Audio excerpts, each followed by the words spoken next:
et puis boyoka témoignage ya musala nzambe moko papa na pesi mbote. Oui, merci mbote papa. Sangonine. Kola zo batela biso to za malamu. Voilà, kama biso na losambo ya mboto ba émission na biso. Seigneur le grand Dieu, merci le susu to tiki émission na maboko na yo, pe balandi na maboko na yo, batela chaîne pe batela balandi, pe sagesse intelligence et ça la partage na biso na kombo na Christo. Amen. Amen. Merci na batutu batala biso na Chebiso télévision. Moto na nzambe na banti ezamba la liboso to yamba yo na Chebiso télévision. Babone na biso barotala yo se présenter babingo na kombo ya nani? Kombo ezali les prophètes de Josué qui tout là monongo. Batu musu babenga kanga mingi évêque. OK. Nazali représentant ya communauté la restauration des brèches et na niveau ya confession union des églises indépendantes nazali évêque au Nazarota la ville à Kinshasa Mobimba. OK. C'est ça. Moto na nzambe lelo to yambi yo na Chebiso télévision oye na témoignage na yo betela biso peuple de Dieu bakotala yo ba témoignage no ezani ni parcours na yo nzamba repesho lolenge nini bande ko bakotala yo bakozela. Merci. Témoignage nanga eza mingi pona ezwana no premièrement temps ya ko aider peuple de Dieu parce que nazo mona la plupart ya bato baza ko nié que no satana za la raté. Naza ko mona la plupart ya bato baza ko kende mingi na biloko oyo mingi to benga ka pananga na benga mingi ba accessoire mais baza ko tika oyo ezali penza base eloko ezo nyoko la bato eloko ezo lelisa bato eloko kangi mabota ya bato ebele eloko nyoko li famille ya ba famille ebele oyo tozo benga bondoki to magie. Nga en soi comme ça na botama ki pesa ndoki te eza na bato mosusu oyo bazalaka keno alekaki na vie na ye botama ki ndoki te nga na botama ki ndoki te ngai na botami na kati ya libota oyo papa botaki biso 8 na 8 wana bana basi bazali 7 mobali eza nga moko. Bon ntango toza kokola nazalaki mpenza makasi te nazalaki makasi te ezalaki kozala suivant il faut soki bitumba et que vous talibanda il faut que kota kana kati ya lopangu parce que baye que lopangu wana mwana mobala zalaka te la plupart eza bana basi il faut baye ba koti ko mona ta mususu ba beti bande kwa basi ngape na zalaki muke po na zaki 3e mona ba koto beta ya liboso ba beti ya mibale des fois ceux qui maman ye po aloba au mona ba beti de femme maman. Alors na zalaki muke et loko wana komaki ko sala nga passe mingi ko mona ke maman bazo ko beta bande ko nga passe baso beta bango do pa na nga komaki lokola ka moi libaku moko boye ya mukia na kati na yango petit à petit mokolo mosusu maman apesi ngai na grande sœur fufu alobi bon bokeno nika fufu po bozwa ta ngolia à l'époque là ba machine ezalaki penza te ezalaki mingi te fo bokeno luka pena machine na mo distance on était obligé ya kokende na grande sœur na machine po tekeno nika fufu tant to komi na nzela tokutani na grand moko azali kopusa pusu azali pe grand moko ya quartier aye alingo leka biso na sœur pe to bendani ka mwa moke na pusu na ye aya tuti sœur na bisi ametando tuti sœur ba fufu esopani biloko esopani abandi ko beta sœur tant abandi ko beta sœur nazaki pe moke na ye na meka ko beta likofi ye ba ke age salaki na moke ba 11 ans 12 ans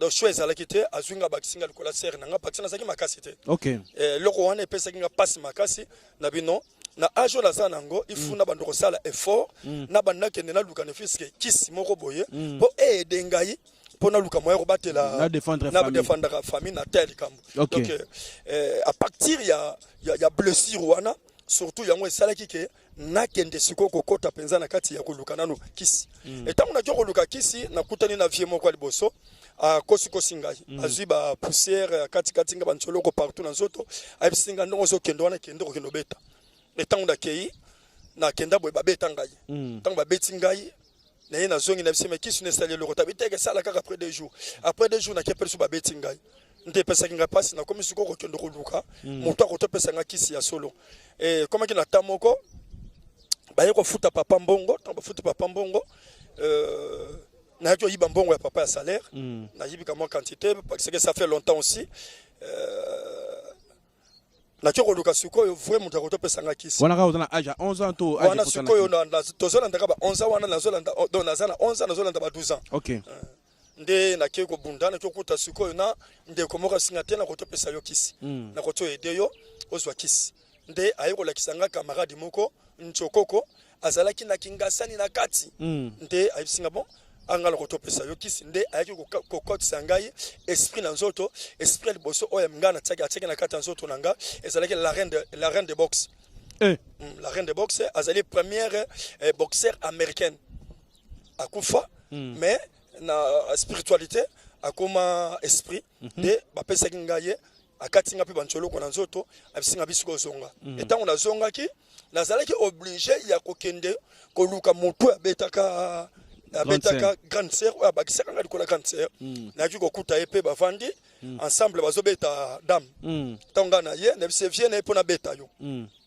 atalinga asinga mpe tio baloki yo longwa place ngai naza nayebise te nakolongwa te na ye mpo nabeta yo asinga mpe tio aza mwana moke so nasimbi yo na kobeta yo mpe nakei na lopango na bino na beti na place ngai nazalaki na biloko na sakino na nzoto na fingi mama na yo soko meko fondation banga na beta yo wana assurance ezaki assurance eza déjà parce que déjà biloko déjà na kotaki na nzoto nanga nazalaki na confiance na par rapport à motaliboso OK nde tango wana tango via telemi po aya asimbanga kamwa likofi ya mokie kaka na beti tango na beti ye via na kweikao tango kweikao via msusu aya simbanga bo na beti msusu na beti oui donc après 3-4 personnes batikali kao moi na mokie nazalaki na bandi mbango tango na bandi mbango bato ya quartier ya milieu wana babandi siko kolanda ngai babandi kolanda ngai ki abomi mutu na yoko kuta mama za yoko lamba na koti mbala mako na kati ya ndako tango na koti mama monika kufula bato zoko yolanda papa mikolo atuni problème nini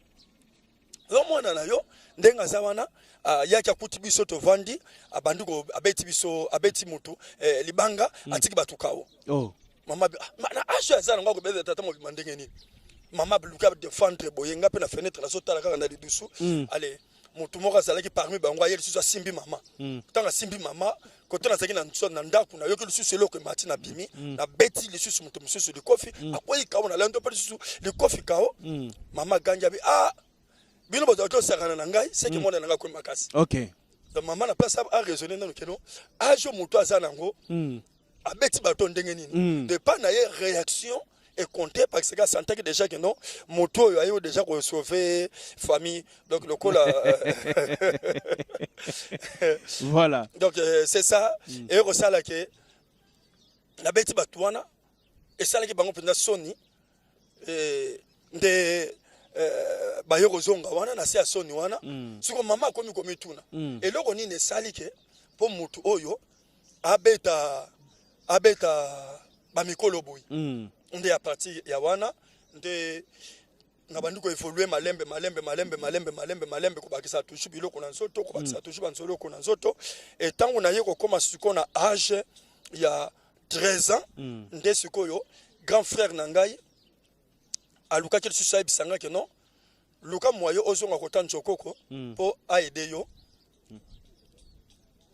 Nchokoko po aide yo tellement que nazaki pe ko travailler biloko ngo kamwa mingi nazo travailler biloko kamwa mingi na koma kisuko na besoin ngai pe nazala initié ngai pe na koma ko travailler na batu nde nazonga ke pa Nchokoko ebisinga bino niveau nga nazana ngo na kotuko ko initié ote niveau nga nazana ngo eza mokie il faut natinda yo et pas ya grand maître on est allé qui une maman OK nde apesinga adresse na kena kokutana na mama wana na kena kuta ye lisusu avant lisusu na kingasani na kati lisusu koleka nde na kena kuta na mama wana tango na kuta na ye liboso na tango na zoya abenga chérie oh mama wana donc kotoza mama ba 80 ans 82 ans abenga chérie Nathalie abenga na kombo na ngai abenga na kombo na nga maintenant na mona ngate OK abenga na kombo na ngai kombo penzo babotela ngai pe aya ebisinga chérie oye awa na bise oui mama na ye asinga problème pas c'est ça te to kota na ndako tant to koti na ndako porto nga na kotelaki na so mona ngolo susu te ndako yo esalaki moke ndako komi kama monene porte tout eza bloqué nda ebisinga bon yo kozwa puissance na oui naza na besoin ngai pe na banda ko travailler ngai pe na comme grand maître ay bon ça va ngai na pesaka magie nanga na nzela ya rapport sexuel donc awa po ozwa magie il faut ozala na au passer dans un rapport sexuel donc à l'époque là nga pe na saki mukie donc mukie ce qui ba âge koto ça la mingi ça fait longtemps aussi donc na koto ça la ba 13 à 14 ans OK de maman wana na bisana bitenga biloko wana na yebi yangote maman na bisinga bi oza obligé ya ko se soumettre na makamonga na zolo banayo oza obligé ya kontima so ko kontima c'est-à-dire que yo il faut kufa pour ce côté déjà ce côté awa donc tout ce temps on nga na za ko discuter na maman wana nga na za ko mona lokola na sali 3 heures de temps na zo mona mon maman ngo azate abimi ce nga na inabi mo porte zate ce qui a ya koti porte mona ce qui nga na inabi ma porte zate nga na zo mona na sali 3 heures de temps OK na ndaku na sali 3 jours na kata ndaku maman wana oyo ngai oui oyo mama zo lukaka ngai mais gilet yake wapi avant da sala mingi awa boy ko mona mo kem ake wapi OK nga na sali 3 jours na ndaku maman wana OK bang na libanda ba zo mona ka sali 3 jours mais nga na kata ndaku maman na mo ko sali 3 heures de temps nde e ko sala ke na saki obligé ya kondima ke na passer rapport na maman wana nde moi si liboso ngana ko reconnaître ezali maman wana ya ba 80 ans nde na yiko bimana lokola moi si na mobali na katanda kuna ye amana ngai après ko bimana ye nde na ye ko zo soxelerie ya makila donc na ye ko zo fétiche na nzela mususu te yango so monesa na batu ebele papa bazwa bondoki dans nzela ya rapport sexuel OK donc OK la sorcellerie ou ezwa que bon sali dans nzela ya rapport sexuel ezali sorcellerie ezali encore plus puissant que mutu oyo apesu yango na kati ya lipa to mutu apesu na kati ya nini et to lobaka chaque fois rapport sexuel ce bossa so ozwi sorcellerie dans nzela rapport sexuel sorcellerie na papa au moins nzamba sala grâce aya kobimisa yo parce que ezalaka na porte ko côté là porte ko bimeleza la raté oui bon donc ezande ngwana donc porte rokota ezali mais porte robimezate nde mama wana na yeko zwa sikoyo fox à partir ya mama wana nde na yeko ko hériter ba biloko ezaki ya nzoto nde kompe na butu okolala oza komona ke ba voizo benga yo ola mucho yoki bango ba pesi yo mission ba kindi yo kitabisika boye kendo sala musala bisika boye nde na bandi sikoyo au travailler bonganga na kominga imorope nganga kopesaka batu bakisi kosalisaka pe batu donc c'est ça voilà sikoyo tango osali rapport na mama wana okomina kindoki batu ba yo zo na butu mais non ba inconvénients ya nini marmoni osala ki après kozwa kindoki yango bon première des choses avant tango na zwi kindoki et comment que eloko oyo na komi kobimaka na kati ya butu ozokende wapi ozokende koloka koloka ngo wana obima lolenge nini lebete biso ndo wana obima na nzoto na yo ke koloka ezaki nini sorcellerie et vendre na kati ya âme OK omoni tango moto aza kolala yango moni la plupart ya bato balotaka te c'est-à-dire il est un sorcier tika bon oui moto nyonso to on a kati na lotaka te il faut mitala bien parce que soki lokola ke moto alotaka te zandoki ndoki akolota te pourquoi parce que les moments que bato balali nzoto elali amandoki elala kate amane bibi pona kokende ko sala ba opération alors ndoki yango ndoki alotaka te ndoki asana ta kolota te pourquoi nzoto ne elali nzoto amwana ekelata kaka modèle nzoto yozana yango donc ce qu'on a là qui exemple ce qui le cola qui na la qui na zala kana lambo na sepela kana na zala lambo na sepela kana ngo tant on a zo là na esprit nanga déjà na epike ndenge na sa awa na koluka moyen na lata lelo soit ndenge na okendo loka na lata trailing nanga ya rouge automatiquement am nanga kaka ndenge na penser wana pendant la nuit am nanga ekezwa kaka trailing wana rouge yango na kobima nango na kiko loka na yango yango tiko sala nango misala parce que toza na différence entre un sorcier et un féticheur.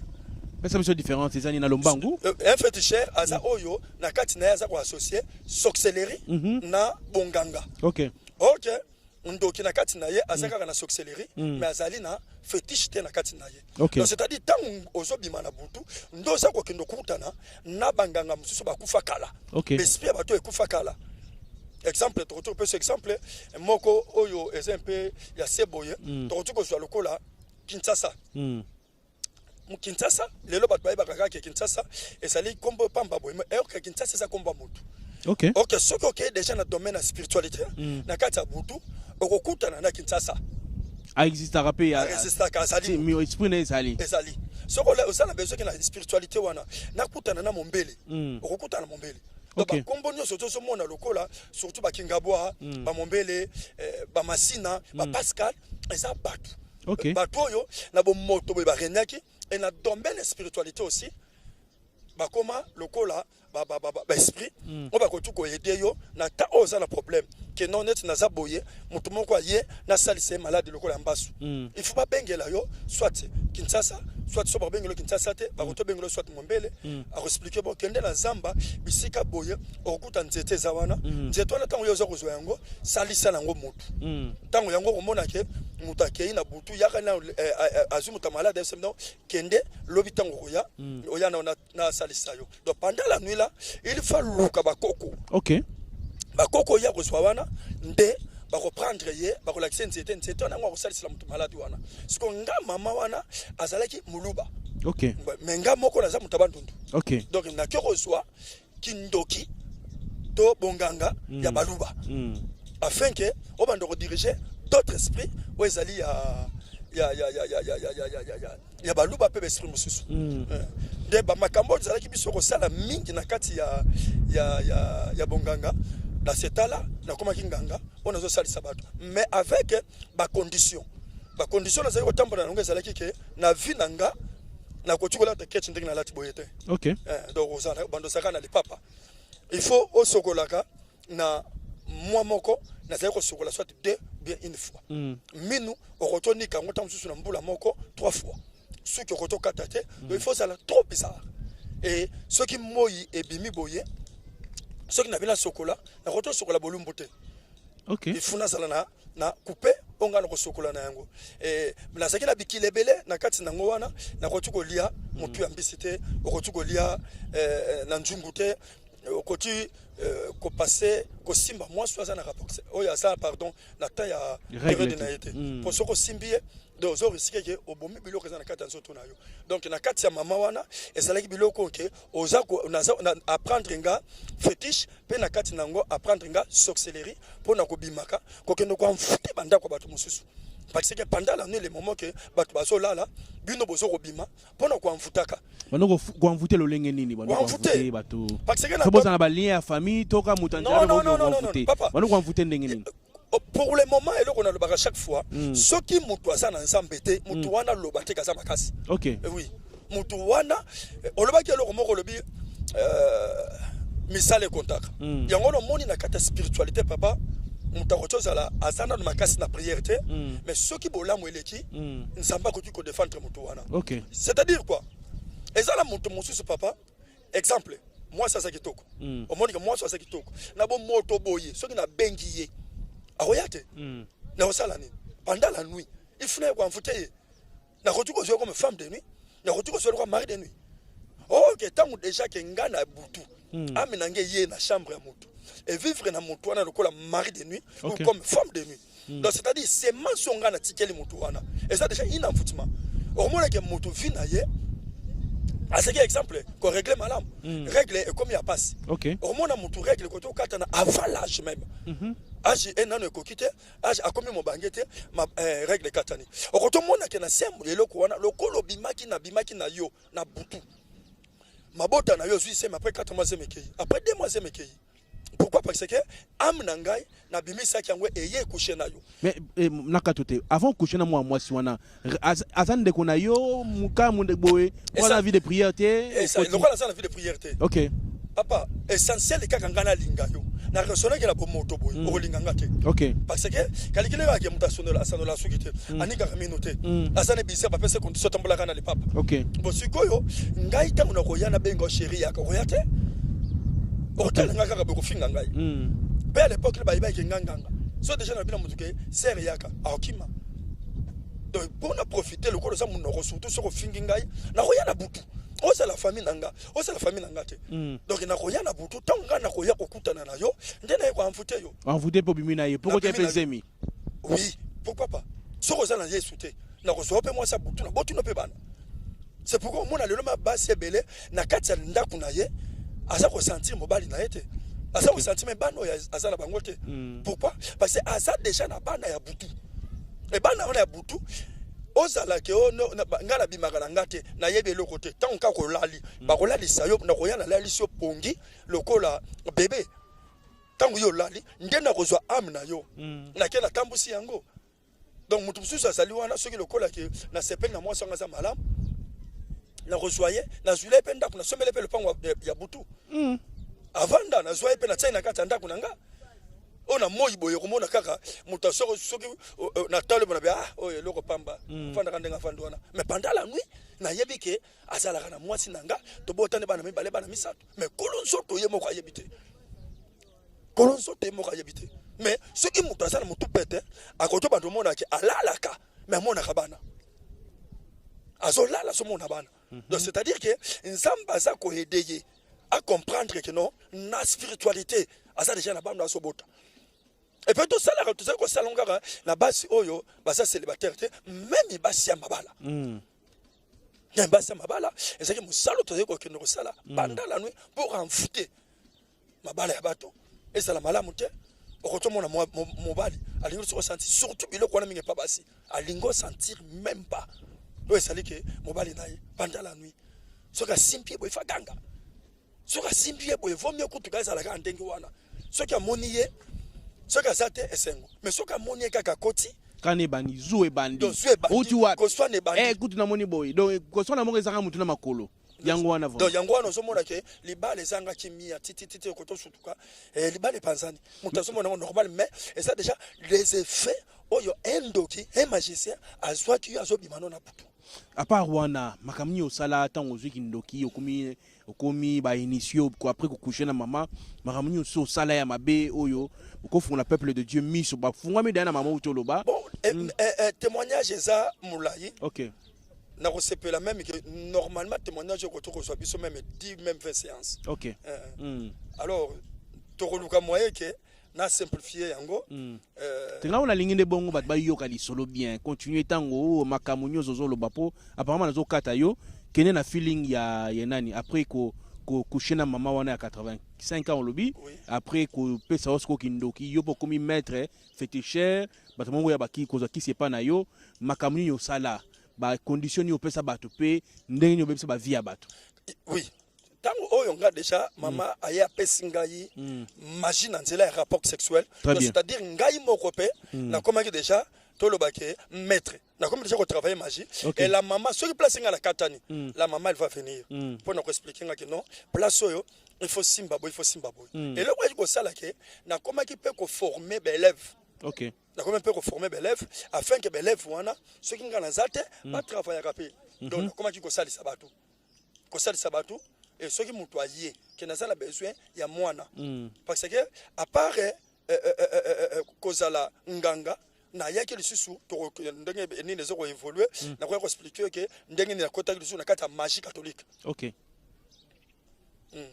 donc c'est-à-dire que mon tout ce qui a hier que non na besoin nokomoto pour pas benga mingi nokomoto na ça na besoin na bota au PCP mwana na opesa mwana donc ko pesa mwana na conditions za nini au ape mwana to mabe c'est-à-dire quoi to ça na deux sortes de bana to za ko pesa OK première des choses c'est ça na bana moi si mususu ya longoli zemi tanga longoli zemi na spiritualité bozui mwana wana bo garder ye na mboka molili il faut ça un esprit oyo bozalaka na ye bien o soki asengi pe sacrifice opesi ye pe suka bando kosala nini abando kobombela yo bana et soki lokola ke olingi mutu aye ayelobi ke ndona sana besoin ya mwana okoti kosolola na ye azwi mwana abombela ki yo ozwi opesi okotiseli mutu wana na kati ya libumu akepaki kobota ye soit soki tomoni ke mutu oyo apesi eloka malonga te toto sepe na yete toza na capacité ko salani de prendre un esprit bébé na kati ya monde kabalastique ba pesi ba ye ba kotise na kati ya libumu mwana wana kobotama et na kokola ya bana wana bana oyo to longolaki soit oyo zwaki penda mwana normal o longolaki eboye la plupart ya bana na mususu akotoza la peke non akoli na ye ayoki pe lilo banzamba bongwami. OK. Oui. Mais komona ke yango Rolanda bana mususu te nga mama na bisasa yiko bota te bakenda balukanga landa kwanganga mais kokuta mwana wala priaka aluka ba délivrance sa fina ye. Donc c'est-à-dire nzamba sale grâce mais ce que okutani na enfant bébé o ezali ke bébé démon c'est-à-dire le bébé démon tanga zo ya ayeka kana mission moko ya destruction. Na kati bébé wana histoire ya nzambe ko betele yango te. Bon to betela ye lisolo ya bonzambe te. Il y a un problème toujours pour nous détruire. Pour nous détruire. Il y a un problème marque wana. A côté que ça la peut-être asana kitoko moko koton timate. Oyo koton mona ke ce que moi la moi si basi mibali bazo supporter te. Ce qui peut moi la mobali au mona ke mibali bazo supporter te. Au mona pe mutu mususu asana kitoka danser te. Mais makila zo porter na kati na ye basi balanda kaye. Donc c'est-à-dire moi na wana mission ne sakaka nini. Tango azako bima na ba fille il pas ça kotika semence tango ya za kobota na ba fille donc semence wana zo salanine eza ko panzanaka donc semence à serpent ezo panzanaka yango komona ke bana wana makambo na bango kezala toujours ya ko salaka toujours mabe. Mais bana wana biso moko pe na spiritualité okoyeba déjà que tant on travaille majeur ba kino o ya za mwana spirituel.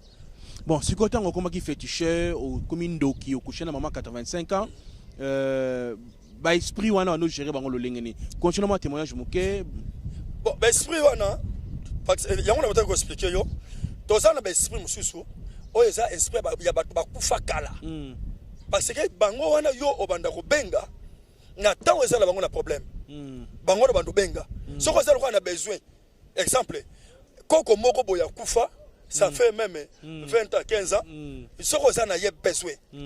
Net exemple koko na bino akufa yo mona yete essentiel o pesi kombo na ye dès que yo pesi kombo na ye ngai na ko benga ye ayepe abandu ko betela yo masolo ya famille na bino ndenge lekelaka donc nganga nyoso tu a utilisé toujours esprit ya bakufi.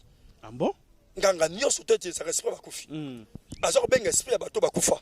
OK nde yango no moni ke na esprit ya bato bakufa okoki pe ko diriger soit olingo boma muntu Roto tinde na kata nzuta mutana kende kota bomai akepa kota bomie et les esprits là basaka na mawate okotu ko diriger bango na banzembo parce que tanga za koya eloko de boso il faut ça là il faut banda ko adorer ye ko yembela ye ya nga na regretter mingo mona ke les chrétiens ne savent pas comment adorer tanga za koya wana il faut banda ko pelisa ba bougie na yo o pelisi bakasa bakasa moko bowana tozo pelisa pelisi yango milinga na tango zo kende il faut ça na groupe na ya 5-6 personnes na kamambunda na bino moke boza koyemba bozo yemba à l'esprit azo koya esprit azo ya ndi tango koya nde akosolo na problème no nzani problème na biso ezali ke non toza na besoin mutu boye akufa nde esprit wana kobima ake koboma mutu même ceux qui mutaza na distance nini l'esprit peut akolanda ye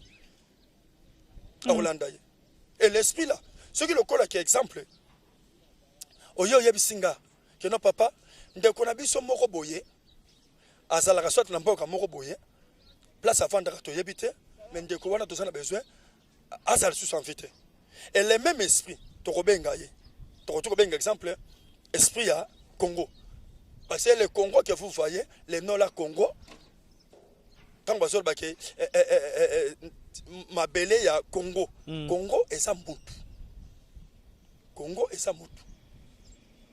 Et alors, tant que Robenga, l'esprit là, esprit wana, à la collaboration, l'esprit soit Kinshasa, à la collaboration, l'esprit babenga de Brazzaville. Na seconde, esprit na bino a solo na esprit à Kinshasa, esprit à Kinshasa a solo l'esprit à Brazzaville.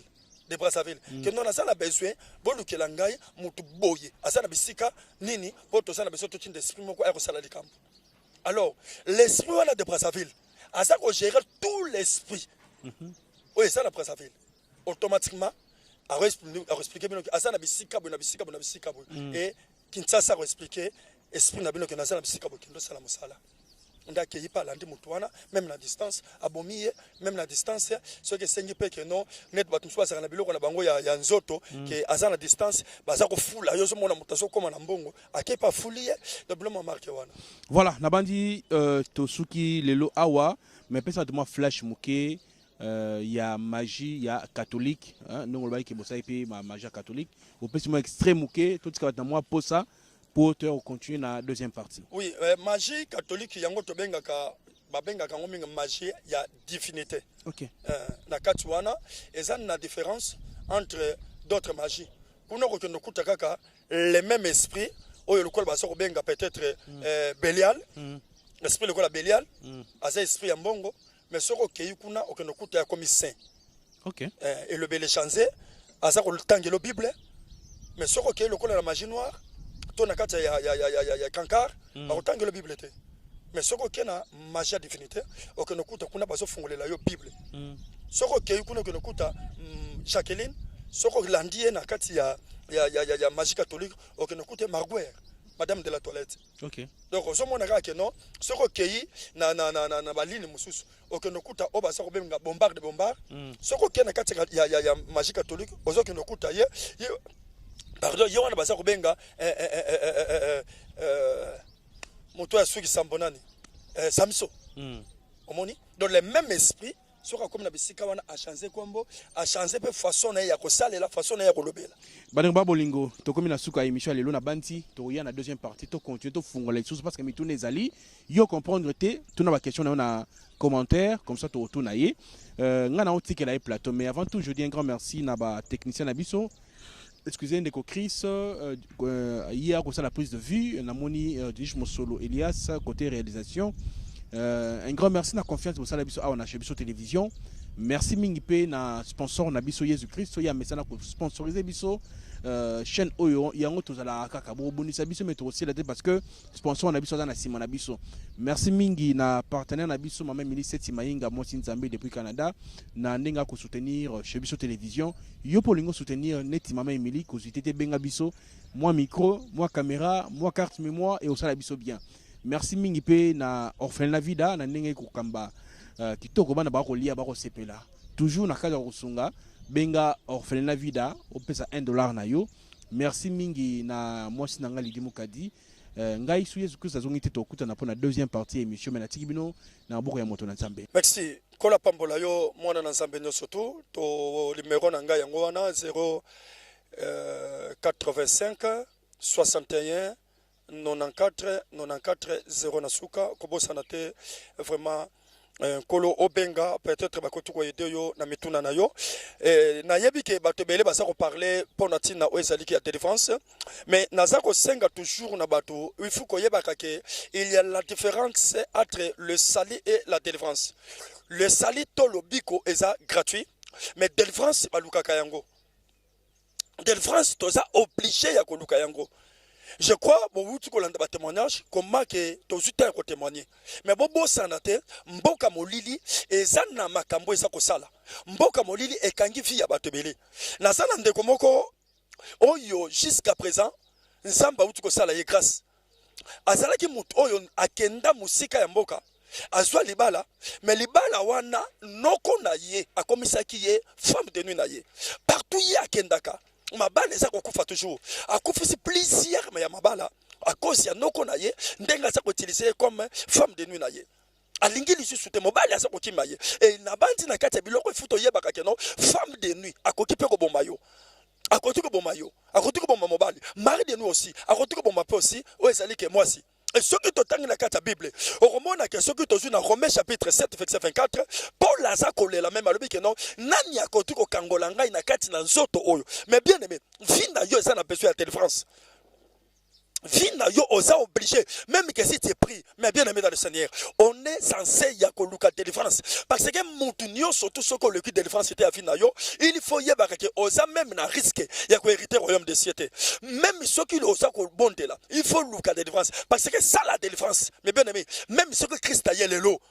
oko risqué au raté royaume de ciel parce que la délivrance c'est ça sala que nakata nzoto na yo milimo oyo etungisaka yo etika yo nakata délivrance ndeso sala que non mais bien aimé ba problème o ekanga yo et c'est la distance na yo yango na bien aimé luka délivrance afin na yo kota nakata profondeur ya ko luka Jésus Christ tant yo ko luka Jésus Christ ngolo ko kangola yo bible ça ko parler biso na mokanda Luc chapitre 13 verset 16 ba lobi ke sala ke na mwasi moko mwasi wana apriaka mais bien aimé au côté qu'on dit mais la Seigneur Jésus Christ comme Seigneur et Sauveur. Mais il faut savoir que la délivrance est importante. Il faut le cas de délivrance. Bible dit que moi, à Kenda l'église, il prie. Mais bah, le que moi, soyo, à ça, il y a un problème à Konki. Konki est l'élise qui finit à Mobimba. Mais bien aimé, il y a des problèmes. Oh, il y a l'élise qui finit à Mobimba. Mais bah, le que un jour, moi, je suis à Koutanina Yesu Masia. Imaginez-vous, tout ce temps qu'il y a dans la église. Tout ce temps où il y a Zambelaka, mais ça ressemble à un coup qui n'a eu. Au retour, le bâtiment antimela qui est sauté. Au retour, le bâtiment antimela qui est zambété. Antimela qui est zambé. Antimela qui Jésus-Christ comme Seigneur et Sauveur. Mais la femme avait la conquête. Moi, c'est ça qui n'a boss. Oui, c'est qui dérange fin d'ailleurs, Mobimba. Mais Bible le minabiso, mukolo o yakutani na Jésus-Christ. Mukolo o yakutani na Jésus-Christ. Et Yesu a bonté la qui le colonna ye. Peku qui a nesi la qui. Batba ye po ba déclarer. Ayebisi bangwelo komoko. Bo yebite moi na mwasi oyo. Moi na mwasi oyo. Azali moko na libota ya Abraham. Mais bien aimé, c'est un peu de raisonner. Moi na mwasi na kata libota ya Abraham. Comment il était lié. Comment il était traumatisé par Satan. Mais bien aimé, la délivrance est importante. N'ayez que tu as des problèmes. Benga, on va t'aider.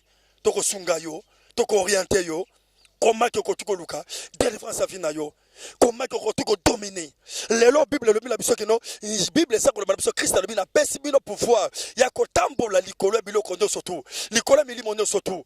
Bible ça que le biso que non, mais esprit nyo sauter senge nango. Et ça la soumis, mais aujourd'hui vous verrez que des chrétiens, des esprits, et ça se soumettre traité. Bah commence à traumatiser. Là commence à menacer la oppression. Mais bien aimé, problème oppression ça nango, ça demande de la délivrance. Boutou mobimba. On l'a la bienté. Ça demande de la délivrance. On a toujours la sabamaï, mais bien aimé, tu es utilisé. C'est la sorcellerie inconsciente. Ça demande à toi de chercher la délivrance. Vraiment, tu as toujours la carte chaîne Abisso, chez Abisso TV, Kobo Salate, Benga, Toko Edeyo, Toko Orienteyo, Naba délivrance, Nabandi, Nkolo Pambola yo, numéro Nabisso Yangowana, plus 243, 85, 61, 94, 94 0 na suka et soko tane la sewana romona numéro zali mentionné benga nkolo apambola yo abatela yo et nzamba kisangate ko pambola la servante de Dieu la prophétesse Sephora nkolo amona yo et na pamboli mama Israël sans oublier maman Clarisse et maman Eliane, que Dieu vous bénisse et ma petite sœur propre Olive kola pambola bino tomonani merci. Spécial Sunga orphelin.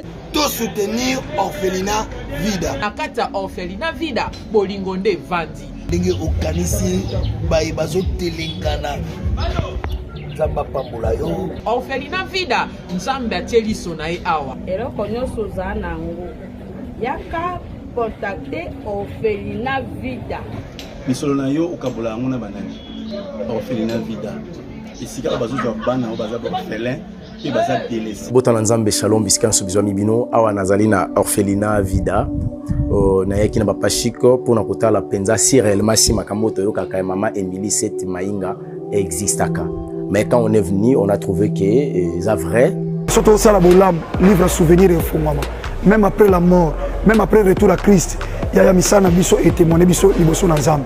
Bien aimé, total ONG vida a organisé activité $1 pour nos orphelins. Orphelinat vida eza train ezolokota ba orphelin botie essence pour ekoma la destination. Nzambe na lola mona bina pambola bina vraiment azongisa ya ebele comment na oyo nyonso bosalaki lelo toyesu na lisolo mosusu kosenga na bino ke tozweli bana esika ya monene tozweli bana esika ya kitoko tozofutela yango chaque mois bana na biso fo balia bana na biso fo bakende classe bana na biso fo balata bana na biso fo baza propre nasepelaka na donner oyo bango bayoka mbongo na nzambe et puis basalaka nzambe asengi parce que eza eloko nzambe asengi nga na yebisaki nzambe tu m'as donné cette vision Mais je ne vais pas travailler toute seule.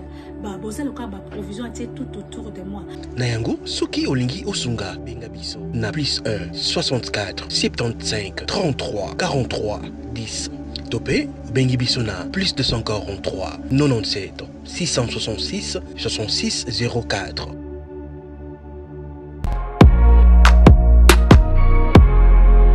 Oui, je confirme des boutiques et Tikala Moko na République démocratique du Congo. Miss Lo boutique a même biso poto na Kinshasa. Ah, merci mingi na maman Laura na ndenge o même biso poto na Kinshasa.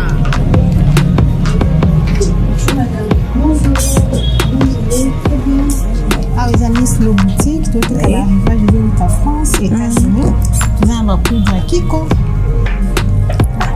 Contre Kiko. Non, quand la bureau sur son baya, aïe, tout qui n'était oui. Ah, tout qui n'était. Ah, ils ont Paris, États-Unis. Ils ont mélangé. D'accord, la même différence tango parce que le rangeau par colibo, tu fois des tenus, tu vas pas mouchard, non, c'est le moué. Non, pas mis sur pour de ça par 48 heures. En tout cas, ma qualité na moni, hein. Moi na mama, kobukanate. Soko lingi olata, kitoko, peba yebayo, yakambangu na Miss Lo boutique. Nengo, okokuta, basapatu, bilamba ya basi, maquillage, mafuta, parfum, pe biloko mususu. Hey, poto kiti na Kinshasa. Pour mon abisso, ezali pas cité. Tozwami bongo na avenue Victoire numéro 5, commune de Kasavubu. Topo bengi biso na téléphone na plus 243 85 64 11 889 0033 78 33 03 749.